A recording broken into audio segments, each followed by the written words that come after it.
After my last break trip, I realized that I wanted to travel, but I wanted to travel and meet locals where it was. This is something I've never done before. It's something that I enjoy doing, which is like the service aspect of it. And experiencing new experiences is always something that I find very fruitful and very cool. I was definitely trying to look to engage in that kind of way. I'd heard positive things about like the program from some other friends who participated in it, and I just thought it seemed like a really great opportunity.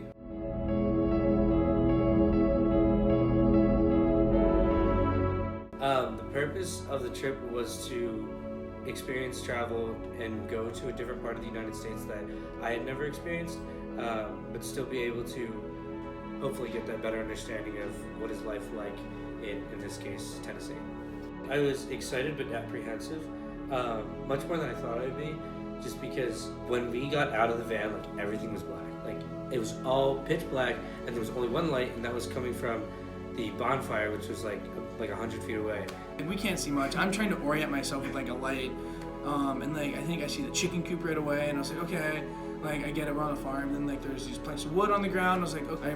I remember Benji came up to us, and Benji's like in this like grout fit of like this gray sweatshirt and sweatpants. And I was kind of like, oh, this isn't exactly what I was thinking. And he has this like hobble to his leg, and he has no hair on his body, and looking almost ghoulish in a way that really like startled me, especially in the middle of the night, meeting someone for the first time like that. I thought it was gonna be like this more like family-owned farm that we are gonna show up, and the family's gonna be very helpful, and we're gonna learn all about sustainable farming and be all on top of it. But that's not what it was at all. And I thought, that's okay, being a little hesitant, but like at the same time being willing to dive in. And I was like, all right, like we're doing this. We are off the bat. We're getting right to our housing, and we're starting this kind of awkwardness that happens when you go to do somewhere new. I think I was the one who was optimistic when we first got there. I think, at least if I was reading the situation right, everybody seemed pretty jarred by at least the initial like impression of our cabin, and I felt like oh, we can make this work.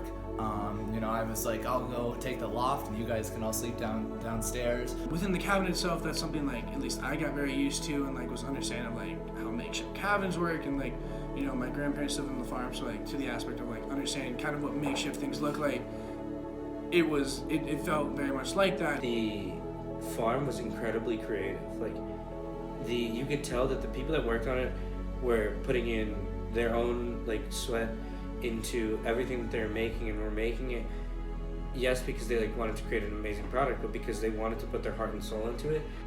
They will reuse everything. So much of their food is like comes from dumpster diving, making use of other people's waste. Some of the tools were definitely clearly had seen better days, but the fact that they were like still trying to find positive uses for them, that definitely was something that like stuck with me a little bit. It was like, this is a big takeaway. There's no throwaway culture here. I thought the kitchen bus was like super cool that they're able to change the bus into a kitchen, and the way they're using those cast iron ovens and everything, I thought that was all super cool and really well done. And so you'd see these fantastic artworks, and you'd see, they could put a sign up for a bathroom, but it wasn't just bathroom. It was, there would be little quotes on the walls, and there would be so much paint and just like drawings everywhere to express themselves and explore what one might look like when they let their dreams kind of run free and their mind run free. Right. I think what was so crazy about the trip we went on was learning about their lifestyles. A lot of them are kind of nomadic people, just waking up every day in very similar clothes and just going to work and like working on this farm and being part of this farm. And like to them, a lot of it was trying to find themselves. It was fascinating interacting with people with more like nomadic lifestyles, just because that's something that's just. I was like, I know that some people live nomadically, but like, it was interesting to me to realize just like how tied down to a certain extent we are to our like possessions and obligations. From the people, understanding that like what really matters, and putting that into the focus of my day as often as I can. And the people that we met in Tennessee and on this farm, everything that they were doing, they did because they wanted to do it at that moment, and it was something that they actually really cared about, and were going to look towards regardless of when it was. And so if they didn't feel like doing work yet, they just didn't do work, and they got the time to have conversation with each other, or reflect, or meditate, and do whatever it is that they wanted to at the time. It made me realize that we are so much more in control of our lives than we give ourselves credit. just understanding like these people do exist, right? Like there are people out there, who are very nomadic, who live by going state to state, whether they're hitchhiking, whether they're taking their car, whatever they're doing, that's what they do. Like they don't exactly work typical 9-to-5 jobs. Like this is what they do for their lives. And I think like meeting those people and understanding them is very helpful, and it's very cool to like be able to see that, be able to be part of that. Just very different interacting with people who it's like Matt and Dave Drew literally just picked up and left with a box of donuts and a guitar. Like, I mean, we couldn't do we like even in planning this trip brought so much more than that, and like they were bringing everything with them, and we were just bringing the stuff for a week. I mean, it was just very, very different and very, very interesting. Almost kind of liberating. I'm not sure it's something that I would do, but it was cool to see that there are people who live that way. Learning about people and how interactions between people really work, and understanding about all those different aspects of the experience, I thought were just super important and something that like I'll take with me. I think this experience has inspired me to realize there's literally no one way to live life.